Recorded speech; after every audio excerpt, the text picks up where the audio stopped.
I know so many of you have already familiar yourself with this book, and so you already have a standpoint and already an understanding of what the book of Esther is all about.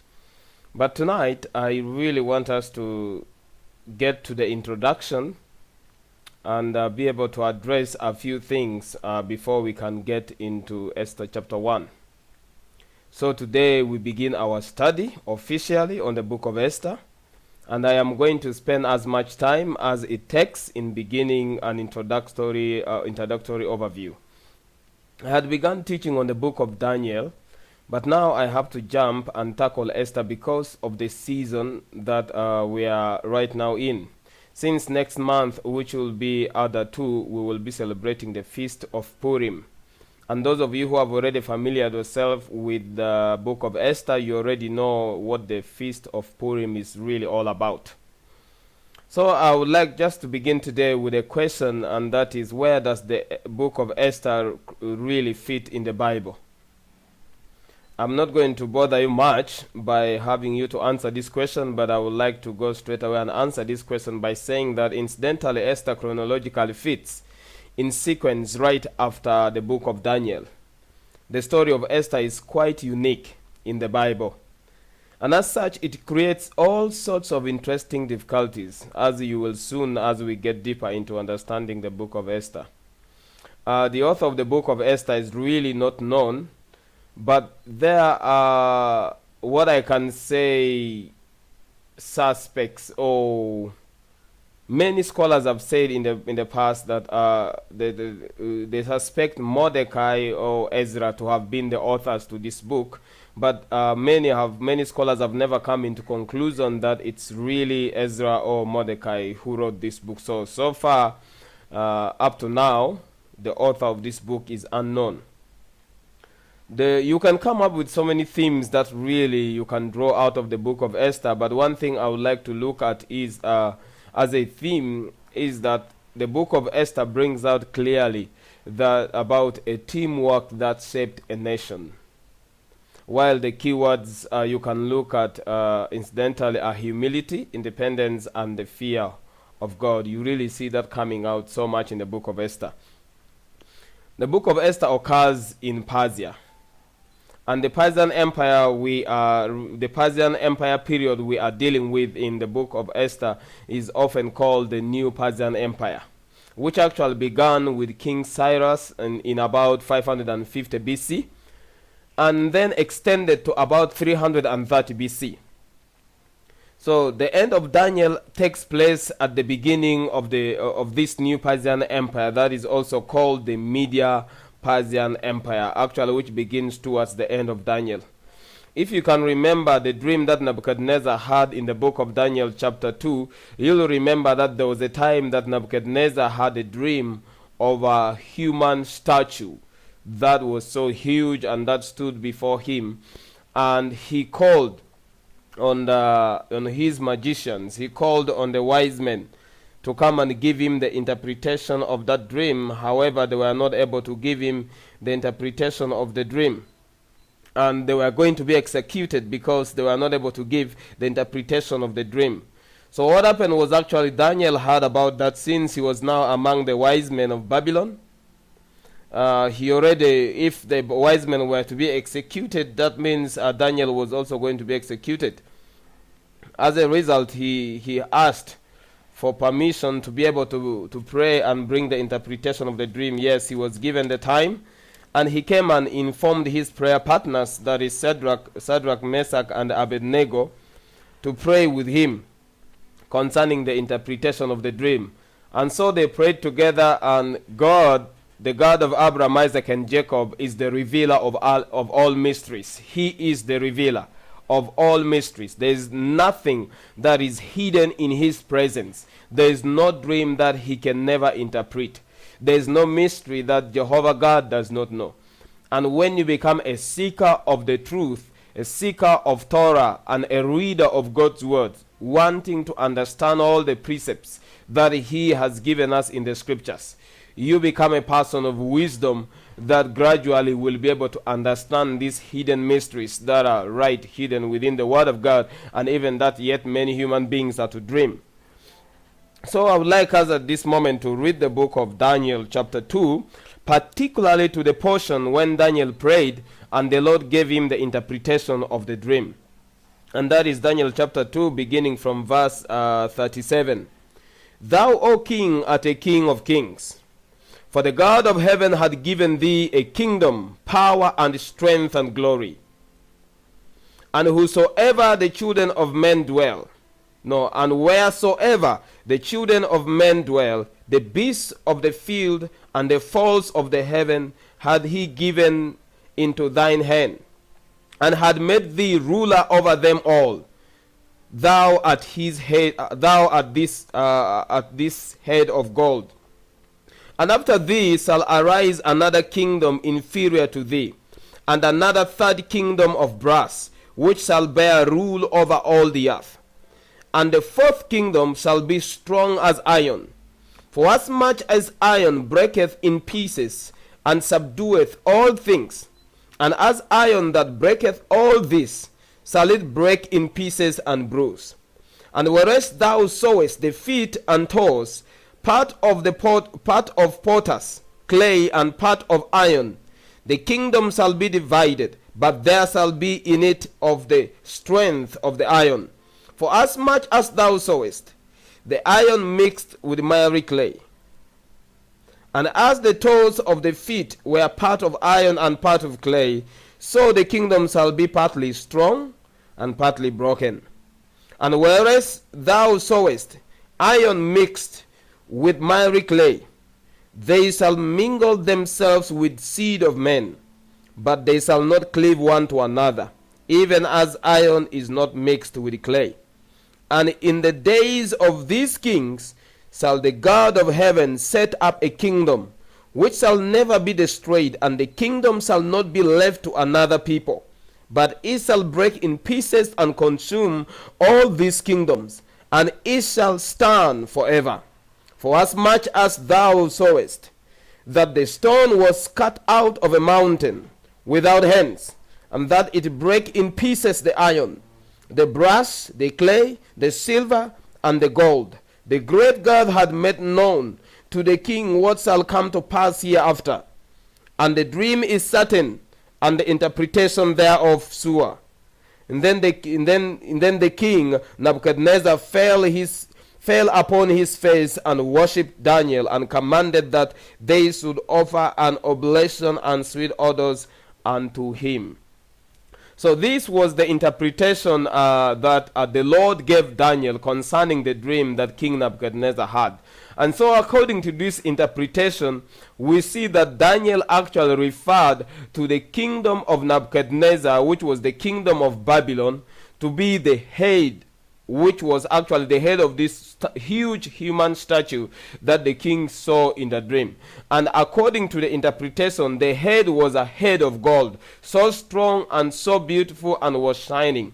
And this was a reference to actually Nebuchadnezzar's kingdom. This is the reason why it is equated to gold, because the kingdom of Babylon was such an organized kingdom. It has powerful, trained administrators. It had a system of government that was well organized, well arranged, and it had just well arranged districts and states and counties and governors placed in those places. So the system of government was really well organized, and it was such a strong kingdom. It had strength, it had power, and it had beauty. As a result, it was a kingdom that was not easy to overthrow. That's why it was referred to as the kingdom, it was referred to as the head of gold. So and then Daniel refers to a kingdom that will come after the kingdom of Nebuchadnezzar, which he actually referred, according to the Bible that we have in the scriptures that we have just been reading, he referred to it as another inferior kingdom, or another kingdom inferior, which was actually the arms and chest of silver. Now, what I want to bring to your notice that this kingdom that Daniel referred to as another inferior kingdom is actually the new Persian Empire, which now is during the time of Esther. But it actually began with King Cyrus toward the end of the book of Daniel. And now it has been changing hands, because now it is now in the hands of King Success or Ahasuerus. And now it is in a time after now, and King Ahasuerus was now the fourth king in this particular kingdom. So this was now the kingdom that Daniel refers to as another inferior kingdom, which is the second of the four kingdoms that were prophesied by Daniel through Nebuchadnezzar's dream. So we actually know that the setting for the book of Esther is something between about 485 BC and 460 BC. It cannot be later than about 460 BC. To be closely or fairly specific, we are talking of about 465 BC, because Ezra the Levite priest, who would lead a delegation of be later than about 460 BC. To be fairly specific, we are talking about 465 BC, because Ezra the Levite priest, who would lead a delegation of Jews back to Judah at the time, in order to complete rebuilding the temple and restoring Jerusalem's wall, is still involved in the story of Esther. So this time of the happenings, of the events that took place in the book of Esther, actually found Ezra when Ezra was still in Persia. He had not yet returned to Jerusalem. But one thing we also must know, that actually the Holy Land was still under the rulership of the new Persian Empire still. And so Esther occurs after the time of the Persian King Cyrus, who reigned at the end of the book of Daniel. So we get around 25 years window where the book of Esther, or the Esther incident, seems to have really occurred. So what are the controversies surrounding the book of Esther? Because there are lots of controversies that really surround the book of Esther. And tonight, since we are dealing with introduction to the book of Esther, I would like us to tackle those controversies that really surround the book of Esther. Esther is as controversial as the book of Daniel. That's one thing for sure that I want to bring out tonight. It seems that even some early rabbis were not entirely convinced that Esther was much more than a Jewish legendary tale. Other rabbis believed that the Esther incident happened, but they were not so sure that the Esther scroll belonged as part of the Hebrew Bible. And as a result, this sparked an argument between rabbis and the scholars, some with a common point and some were parallel to each other. And in that, many early Christian scholars felt the same way, and there were a number of reasons for this skepticism. Chief among those reasons is that God's name is not mentioned once in the Hebrew version of the book of Esther.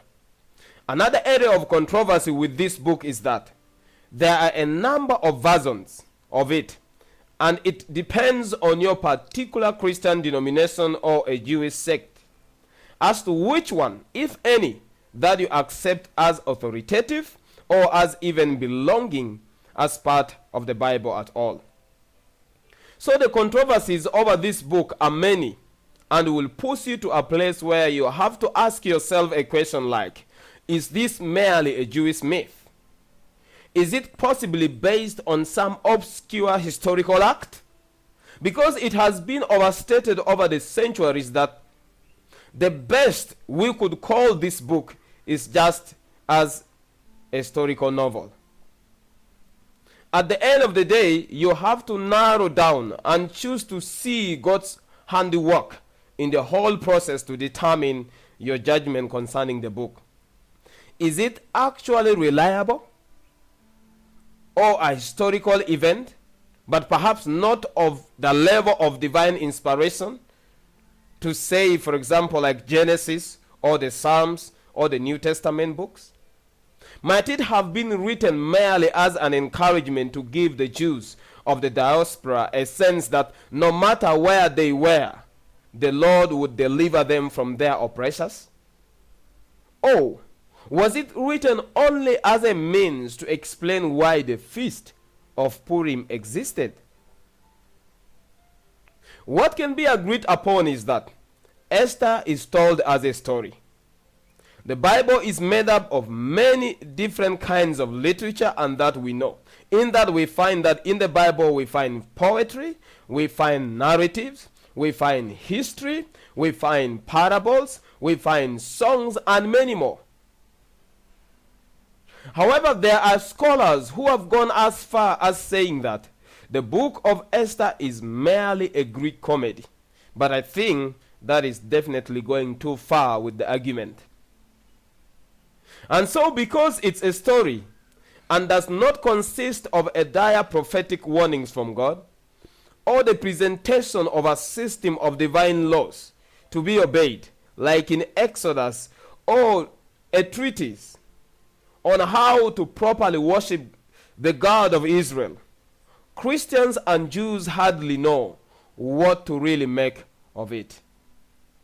There are no directives from the Lord, no examination of biblical principles or unveiling of new ones, no vision of the future. Rather, we have a story that captivates us and holds our attention. So that is really what is surrounding the book of Esther. One thing I would like us to know is that from God's perspective, the Bible was made for an ordinary people. It was made for the ordinary people to read and understand. You don't have to be a priest or a pastor, a professor, or a theologian to understand what God has given for us in our Bibles. In times long past, when literacy was the province only of royalty, aristocrats, and priests, the common people only received whatever biblical knowledge that the government and the priesthood allowed them to know. In the Middle Ages, when there was such a growing hunger by the masses to know God personally, and a thirst to read and hear his word, thousands upon thousands of Christians, Jews, and many more were murdered by their religious authorities for possessing even a scrap of the Holy Scriptures, because those religious authorities insisted on having total control over Scriptures or scriptural knowledge. Compare it to our time today. In our era, when almost everyone is literate, and when Bibles are plentiful and cheap, and there are no barriers to access to these Bibles, when Bibles are available in almost every known language in existence, and offered at almost every reading level for the children and for the adults, now it is often considered as too boring, too hard to understand, too hard for us to relate to, or just too much information to comprehend. Yet here in Esther is a Bible book that is fast moving, very dramatic, funny and ironic, suspenseful and just plain enjoyable to read for people in all eras. It has good guys and bad guys, pretty girls and an arrogant Gentile king, and a beautiful, courageous Jewish girl who was thrust into perilous situation not of her own making. But what is it really a story of? That's not so easy to say. It depends on one's point of view. To many Jews, it is the story of their collective life as a peculiar people scattered among the many Gentile cultures where they now lived. It speaks of the perils that for some mysterious reason they inevitably face wherever they might live. It is a representative of Jewish life in all eras, since the time before they arrived in their promised land, and since after their first exile into predominantly Gentile world. A life that has them wandering into a region, settling, trying to get along with their Gentile neighbors, while also obeying the Torah and hanging onto their ancient traditions and to their God. They always seem to be doing fine for a while. But then, because the differences between them and the natural citizens of the land where they now live are just too great, assimilation becomes impossible, distrust, envy, and finally hate erupts into violence against the Jews. And just when it seems like their extinction is at hand, God shows up to deliver them at a nick of a time, and suddenly they are a rescued people. For many Christians, Esther is just a tender love story of a female hero who uses her womanly wiles and Gentile wisdom and extraordinary beauty to win the affections of her husband, the king of Persia, and then uses that very chance of winning, that very opportunity that she has got, to now save her own people who were at the verge of extinction because of a man who had chosen to hate and kill. However, the rabbis tend towards saying that Esther is simply the story of Purim. And this story of Esther is needed because Purim was not ordained in the law of Moses, nor is it mentioned anywhere else in the Hebrew Bible. Thus, there needed to be a reason, a defining historical event, and an authorizing document about why all Jews were obligated to celebrate Purim. And even the unknown writer of the story of Esther is quite careful not to imply that God has commanded the observance of Purim. So Purim is but a joyous, man-made commemoration of a momentous or even symbolic event. A commemoration that it almost seems wrong not to have it, but it is the celebration of Jewishness and all that comes with it, the good and the bad. Therefore, Christians have never found a reason to pay much attention to the book of Esther, and especially not to join in common celebration with the Jewish people. So most Christians have never even heard of the word Purim. Maybe by the time we have concluded our study on the book of Esther, we will have found some reasons why Christians need to reconsider our stance on this particular holiday, which is the holiday of Purim. No other book of the Bible, for sure I can say, has come down to us in so many various forms. Scholars have never come to a consensus on the original version or even the best version of the book of Esther. There are many copies of the book of Esther written in Hebrew, but none go back earlier than about the 11th century AD.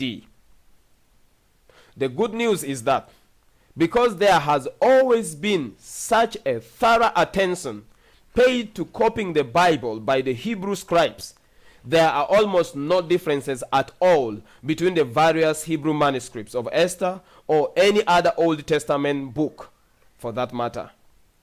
The bad news is that because the oldest Hebrew manuscript of Esther that we have is only 1,000 years old, there is a huge 1,500 year void between the estimated time of its writing, perhaps around 450 BC, and the 11th century AD. That gap is definitely a very huge gap.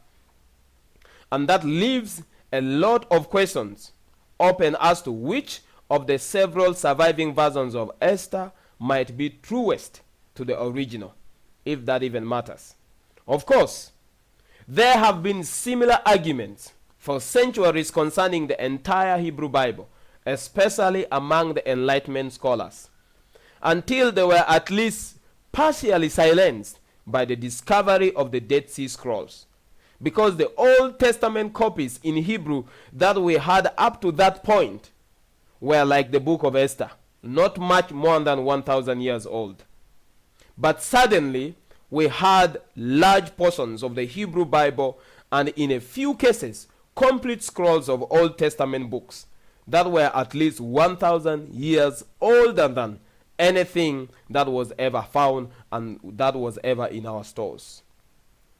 It took us back to a time around 100 years before Christ, except for one. The book of Esther was not among them.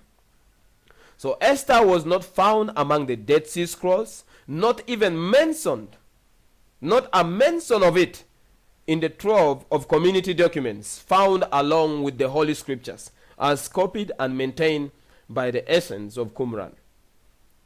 So there are many speculations as to why that is so. But almost certainly it is because the Essenes didn't see it as belonging among all the other books of the Tanakh, or what you can call in English the Old Testament. But this time, now I'm making a transition here. And I want us to pay much attention to what is now unfolding. Because now by this time, Aramaic had become perhaps the most important language of the region of the Holy Lands. By this time, I mean by the time of the new Persian Empire.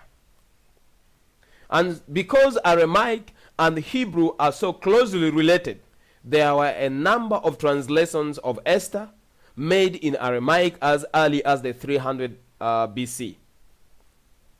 So even the most passionate of scripture doubters admit that at the least Esther is a very old book and was written not later than about the time the Greeks were conquering the Medo-Persian Empire. When the Medo-Persian Empire was eventually conquered by Alexander the Great around 330 BC, Greek cultural influence and therefore the Greek language spread like wildfire. And of course, this affected the Jewish communities of the diaspora Jews. Only a handful of the diaspora Jews spoke Hebrew anymore. Therefore, within a generation or two after Alexander's conquest, the need for a Greek translation of the Hebrew Bible became apparent. The result was that Ptolemy, king of Egypt, commissioned a translation of the Hebrew Bible into Greek at around 250 BC, and a formidable group of scholars was assembled in Alexandria, Egypt to accomplish the task. The result is what we call today the Septuagint or the LXX, and many modern Christian Bibles are based off of this Greek translation. Interestingly, the book of Esther was included in the Septuagint. Now I want you to mark this very clearly. The book of Esther was included in the Septuagint, proving beyond doubt that it must have existed in Hebrew before 250 BC, so that it was available for translation into Greek in around 250 BC, when Ptolemy, the king of Egypt, commissioned scholars and scribes to translate the book, the Bible, into Greek in Alexandria. The other independent Greek versions also arose. With that came several additions to the book of Esther. And now this is what created a lot of controversy. Upon those additions, and later still with the already biased viewpoint among Christians about the book of Esther, it was removed from the Christian Bible and placed with the Apocryphal literature. Not later, some of the church fathers disagreed with such a drastic action that put the early Septuagint version of Esther back into their Bibles, but removed the many additions from the text and placed them together at the end of the book. Of course, taken from their context, this pile of Greek additions now made little sense to them. We get a better grasp of the problem when we now understand that the Greek version of Esther, with all of its dubious additions, is 274 verses long. But the Hebrew version is only 167 verses long. So the Greek version adds 107 verses that were actually not there at one time. But that is not all. Even Josephus got into the act in the 1st century AD and wrote his own version of Esther. And then there is the rabbinical version of Esther that is found in the Talmud called the Megillot Esther. And it has variations to it as well. So when talking about the book of Esther, we need to realize that there are numerous versions of it. Even if the core of the story and its outcome remains identical. So what was the purpose of making these many additions to the book of Esther? What was the purpose? More than likely it had to do with making the book more better or work better with Jewish sensibilities. After all, since there is no mention of God and the story takes place in an alien cultural setting which is in Persia, where is the religious significance to it? There was a running debate as to whether Esther belonged in the Hebrew Bible at all. Yet it had already been there a long time, as demonstrated by the fact that in 250 BC it was part of what was translated from Hebrew to Greek to form the Septuagint. So it seems that some Jewish editors added religious elements to the story to try to quell some of the demands to remove it from the Bible. Now, if you go back to the old documents, within the several additions to Esther, the word God is actually added. And we find prayers offered to God, and also a sort of a divine dream or a vision is given to Mordecai, warning him of impending disaster. So we get the element of prophecy infused into the story. So we can see why there have been serious challenges to the credibility of this book. In the end, however, perhaps the only intellectually honest debate about Esther ought to revolve around which of the several versions we have today is the most authentic and the least modified from the original. Because even the additions don't really change the story of Esther in any significant way, except to make it more religious and less secular in its tone. If you look at the facts, it will be wrong to conclude that this is just a Hebrew fairy tale. When we look at the objections that many scholars, Jews and Christians, have offered against the historic authenticity of Esther, in that end they amount to mostly their personal views of subjective probability. That is, what they give is their opinions without evidence based on what they think could or could not have happened at that particular time. For instance, they say that some number that is used is too large to be realistic, or some circumstance is too absurd in their view as to be real, or most often that no archaeological evidence has ever been found to substantiate the biblical claim.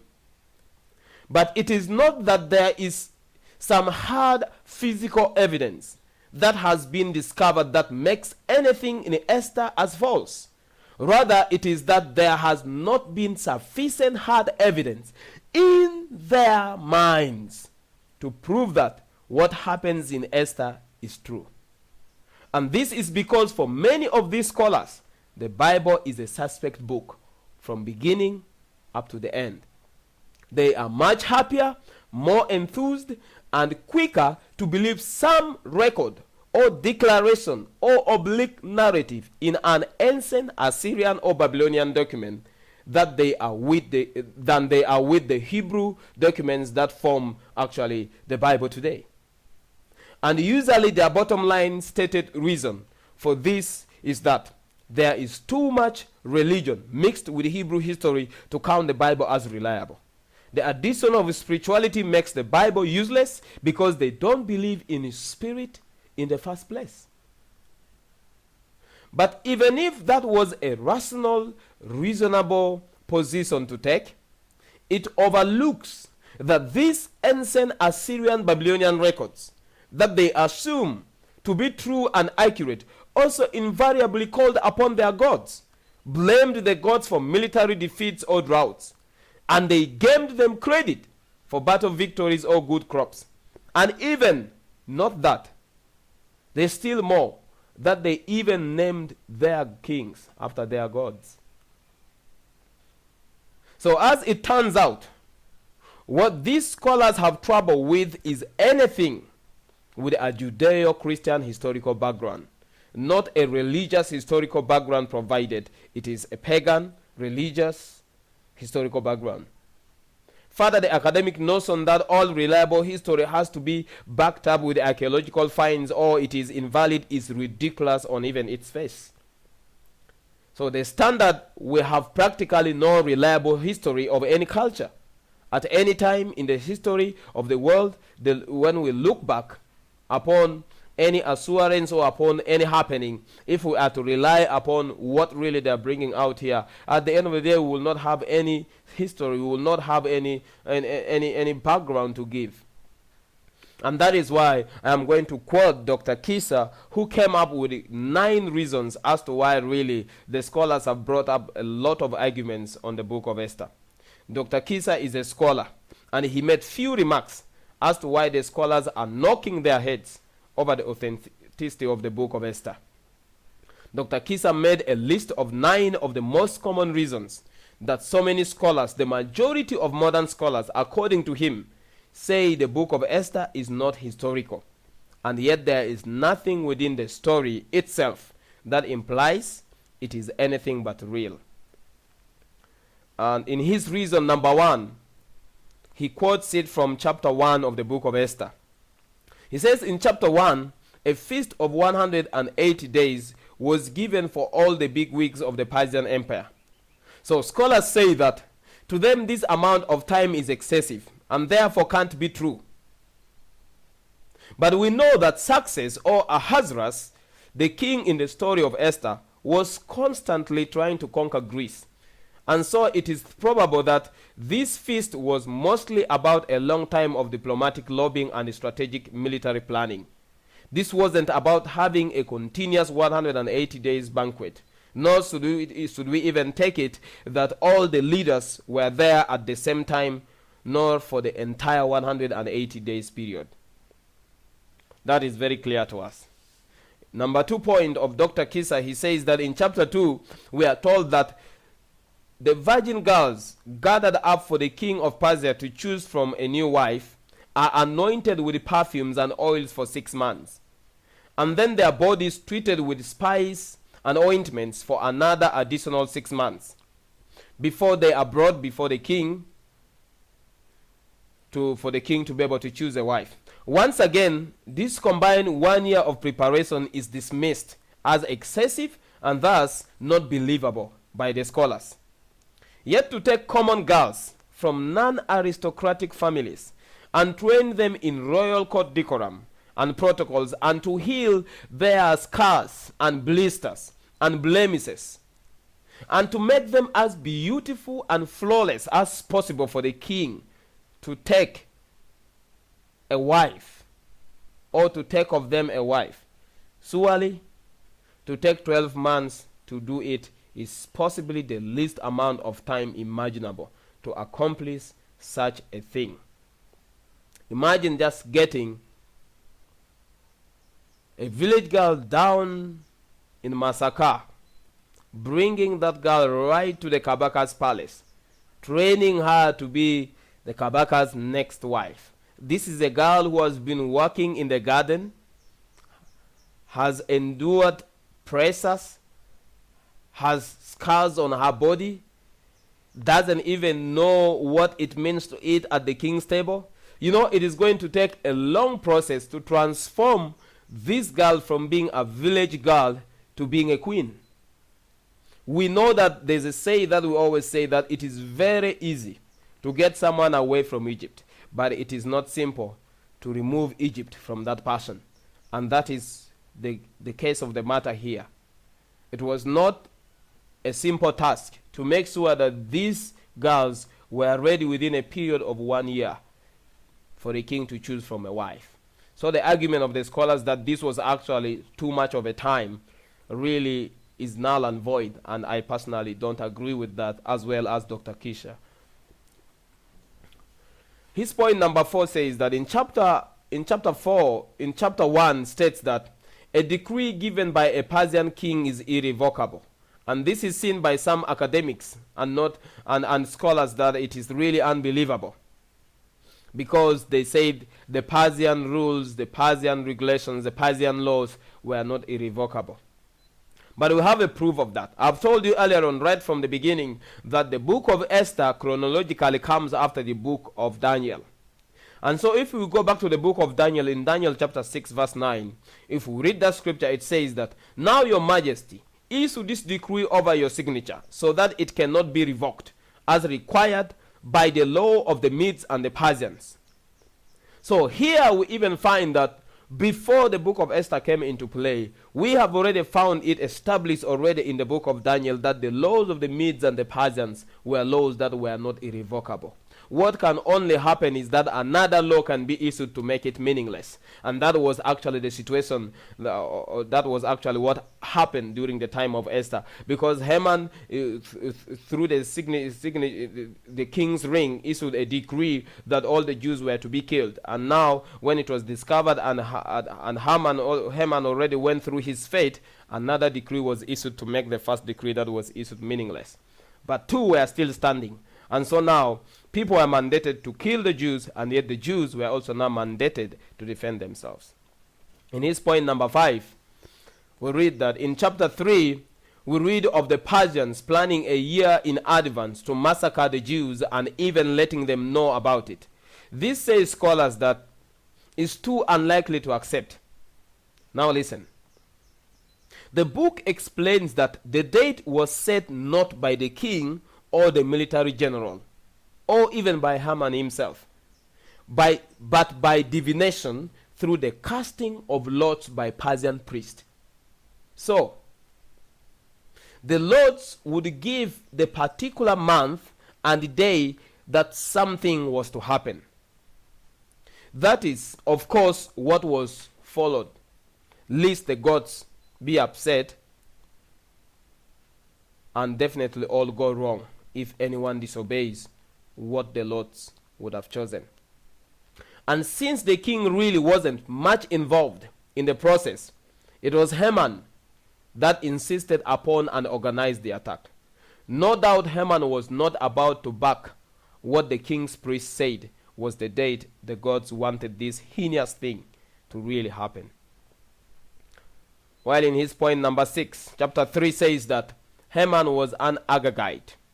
And scholars say that seems much too coincidental, that Haman would be a descendant of Agag the Amalekite, a dreaded enemy of Israel who cost King Saul his crown.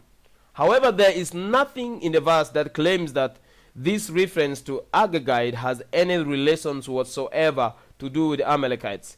That is Dr. Kisa's point. But me as a person, I would like to say, if you compare Haman and the Agag or the Amalekites, you realize that the Amalekites were people who hated the Jews. The Amalekites were people who wanted to destroy the Jews. The Amalekites were the people who wanted to make an extinction of the Jewish nation. And if you look at the characters of Haman, you really find all of these things exist in Haman. He hated the Jews and he wanted the Jews extinct.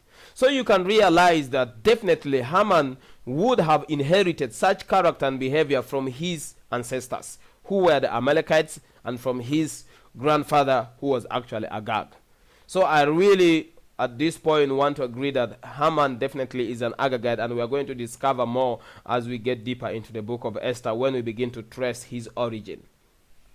So in point number 7, it says that assuming, as most do, that King Ahasuerus was but the Greek name for King Success, there is no Persian or Greek record of a wife.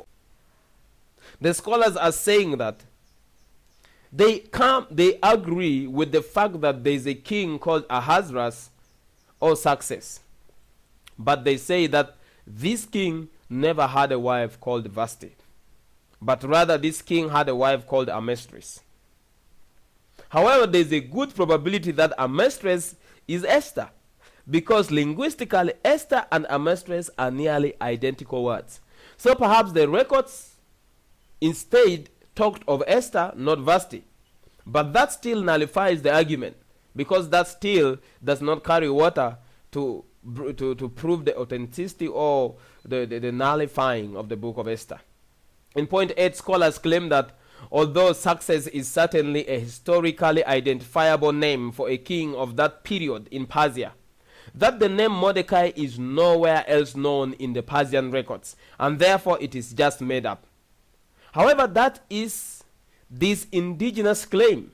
In Persian and Babylonian, his name is not Mordecai, it is Marduka. And indeed, in Persian and Babylonian records, the name Marduka, a Babylonian name, is found. In fact, in a Persian tablet that speaks about Success, ascension to the throne, there is a record of a royal accountant residing at Susa, the city where the story of Esther actually takes place. And his name was called Maduka, which actually in Hebrew it is Mordecai. This point still nullifies the argument of the scholars. And finally, the claim is that archaeological data has not been confirmed, or the archaeological data has not confirmed the book of Esther as an authentic story. As Dr. Kisha says, it is rare that physical archaeological data ever confirms an historical event. The most usual way for reconstructing historical event is not from archaeology, but rather from piecing together data from various documents and oral traditions. For instance, we don't demand that to prove that my grandfather existed, there has to be an archaeological evidence somewhere. But I can trace down through my bloodline, through my grandfathers, all relatives who are still existing, to find out about my grandfather's life, about how he lived, about how he ate, and then from there I can form a history about my life and about my clan. So really, it may not lead to finding some archaeological data to really prove that my grandfather existed and that was the kind of lifestyle that he lived, but rather through asking people and hearsays, I can be able really to find out a particular story to come up with a history. So how must we look at and think about what we will study in Esther? First, we can know that it was real. The characters were real and the event happened. So, was every last detail that we have accurate in the book of Esther? Likely not. For one thing, whoever wrote it could not have been inside the palace, or inside King's chambers or Esther's chambers, or even inside of Haman's house. So, this would have been information gathered from a number of sources, some by eyewitnesses and some by hearsays. Besides, all historical happenings that are recorded are reported through the lens, culture, and agenda of the person writing about the story. If you don't believe that, just compare various news stories of current events today. On most anything that is happening, at times you wonder if they are even speaking of the same thing in their writings or in their narrations. Whether it is the progress of the war in southern Sudan, or the peace talks between the Palestinians and the Israelites, or the views that people are now presenting, different nations, different countries, about the current homosexuality bill, anti-gay bill that the president has signed, you'll realize that every person is coming with a different view. Every person, every paper is writing differently, yet they are writing about the same thing. So really, whatever piece of information you are going to be perusing through, what you're going to be reading is really the idea of the particular writer who is behind the formation of that story. As a result, that is why today, if we read the Gospels, you realize that the book of Matthew, the book of Luke, the book of Mark, and the book of John, they were all speaking about how they spent their life with Jesus, but each wrote from his perspective. That is why we find that they are speaking of the same lifetime, they are speaking of the same period of time, they are speaking of the same event, but from different perspectives, basing on each individual's point of view. But at the least, we see a number of important theological themes raised within Esther. For instance, God's invincible providence is on full display, even though it is not specifically brought to our attention by name. The story of Esther is told as a series of improbable, if not impossible, coincidences that foil the effort of the evil Haman to gain great power and status for himself, at the same time ridding the Persian Empire of an entire people, the Jews. because only one among them, Mordecai, pricked his pride. Yet for the spirituality-oriented person, it is obvious that these supposed coincidences were but God's guiding history behind the scenes, with almost no one, Jew or Persian, aware of it. We also see that God raised up ordinary people who were living in less than ideal circumstances in foreign land to do service for him. Esther and Mordecai were not aristocrats, although Mordecai seemed to be considered a wise man, if not an informal leader of the Jews in Susa. Thus, God can use anyone, even the most unlikely, to do the most amazing things if we will just learn to say yes to him when every bone in our body wants to yell no. Usually because it is something uncomfortable, unfamiliar, inconvenient, or well out of our pay grade, or that something that just we don't want to do. Often the Jews are an important pillar of the societal machine of whatever nation they might be in. And to evict or to oppress or to murder them only harms this nation, by the way. But no matter, it is done anyway, usually to the detriment of the national leader who led the oppression or expulsion of these very people. We see the same thing happening today. Why does anti-Semitism seem to be on the rise in Europe when the Jews are such a small part of European society and are in most cases nearly invincible? Why does Europe and Obama believe that the Jews of Israel just have too much land for their own nation when they already have one of the tiniest countries on the planet, of which nearly half is just a barren desert? Now the consensus is that they need to give some more of it away to an uninvented people called the Palestinians, who have made it their stated goal to eradicate the state of Israel from the face of the earth and to kill all Jews anywhere they might be found on this globe. What a secular world cannot understand, however, is that this is really a spiritual battle, just as it was for Esther, Mordecai, and King Xerxes, and even Haman himself.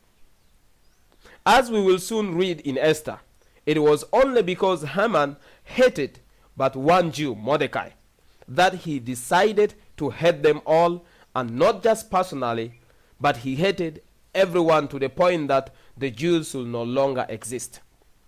And then he went to the Persian king as a trusted advisor, counseled him that these people were a rebellious and an extreme danger to the king's empire, and that the king told him to do whatever he thought was best for him. So eradicating the Jews was harmful to his empire, simply because they were so numerous, industrious, and greatly contributed to the empire's economy. But he agreed to it anyway, because it seemed unimportant to him. We also see a theme of civil disobedience being acceptable to the Lord when it comes to saving God's people from destruction. Mordecai defied Haman. Queen Esther defied her husband the king, as well as disobeying some of the immutable laws of the Persian government. And we see that God didn't just miraculously sweep away the danger. Rather, the plan was for the Jews to defend themselves with the sword. They would have to fight for their own lives, with God on their side, of course. So while Esther and all the Jews of Susa fasted and prayed to God for 3 days to find an answer to their dilemma, the answer came in form of a battle. So some Jews would lose their lives in order for their people to survive. Prayer first as a preparation, and then a spring into action. No passivity, no standing on the sidelines, letting someone else deal with it. No praying and sitting on their hands, waiting for their God to supernaturally handle things. And finally, we read about pride and how it can destroy. In this case, it is the pride of Haman, who fancies himself as being fabulously wealthy, possessing a cunning beyond the reach of others, and second in power to the king of Persia. He obtained his status through lying and treachery, and was willing to destroy an